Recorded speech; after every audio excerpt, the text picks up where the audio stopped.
أعوذ بالله من الشيطان الرجيم. بسم الله الرحمن الرحيم. إذا وقعت الواقعة ليس لوقعتها كاذبة خافضة رافعة. إذا رجت الأرض رجا وبست الجبال بسا فكانت هباء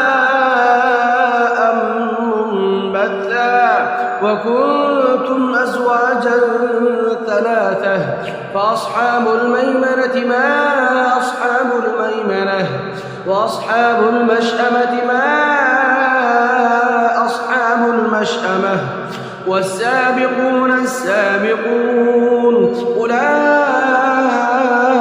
المقربون في جنات النعيم. ثلة من الأولين وقليل من الآخرين على سرر موضونة متكئين عليها متقابلين. يطوف عليهم ولدان مخلدون بأكواب وأباريق وكأس من معين لا يصدعون عنها ولا ينزفون وفاكهة مما يتخيرون ولحم طير مما يشتهون وحور عين كأمثال اللؤلؤ المكنون جزاء بما كانوا يعملون. لا يسمعون فيها لغوا ولا تأثيما إلا قيلا سلاما سلاما. وأصحاب اليمين ما أصحاب اليمين في سدر مخضود وطلح منضود وظل ممدود وماء مسكوب وفاكهة كثيرة لا مقطوعة ولا ممنوعة وفرش مرفوعة. إنا أنشأناهن إنشاء فجعلناهن أبكارا عربا أترابا لأصحاب اليمين. ثلة من الأولين وثلة من الآخرين. وأصحاب الشمال ما أصحاب الشمال في سموم وحميم وظل من يحموم لا بارد ولا كريم. إنهم كانوا قبل ذلك مترفين وكانوا يصرون على الحنث العظيم وكانوا يقولون إذا متنا وكنا ترابا وعظاما أئنا لمبعوثون أو آباؤنا الأولون. قل إن الأولين والآخرين لمجموعون إلى ميقات يوم معلوم. ثم إنكم أيها الضالون المكذبون لآكلون من شجر من زقوم فمالئون منها البطون فشاربون عليه من الحميم فشاربون شرب الهيم.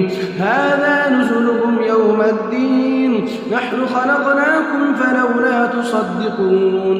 أفرأيتم ما تمنون أأنتم تخلقونه أم نحن الخالقون.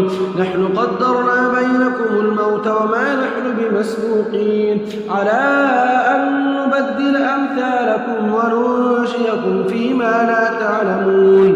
ولقد علمتم النشأة الأولى فلولا تذكرون. أفرأيتم ما تحرثون أأنتم تزرعونه أم نحن الزارعون. لو نشاء لجعلناه حطاما فظلتم تفكهون. إنا لمغرمون بل نحن محرومون.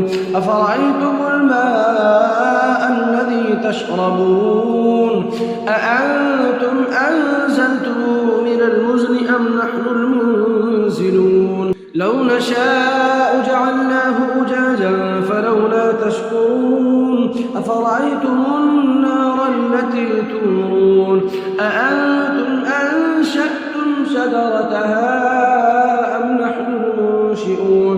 نحن جعلناها تذكرة ومتاعا للمقوين فسبح باسم ربك العظيم فلا أقسم بمواقع النجوم وإنه لقسم لو تعلمون عظيم إنه لقرآن كريم في كتاب مكنون لا يمسه إلا المطهرون تنزيل من رب العالمين أفبهذا الحديث أنتم مدهنون وتجعلون رزقكم أنكم تكذبون فلولا إذا بلغت الحلقوم وأنتم حينئذ تنظرون ونحن أقرب إليه منكم ولكن لا تبصرون فلولا إن كنتم غير مدينين ترجعونها إن كنتم صادقين فأما إن كان من المقربين فروح وريحان وجنة نعيم وأما إن كان من أصحاب اليمين فسلام لك من أصحاب اليمين وأما إن كان من المكذبين الضالين فنزل من حميم وتصلية جحيم إن هذا لهو حق اليقين فسبح باسم ربك العظيم.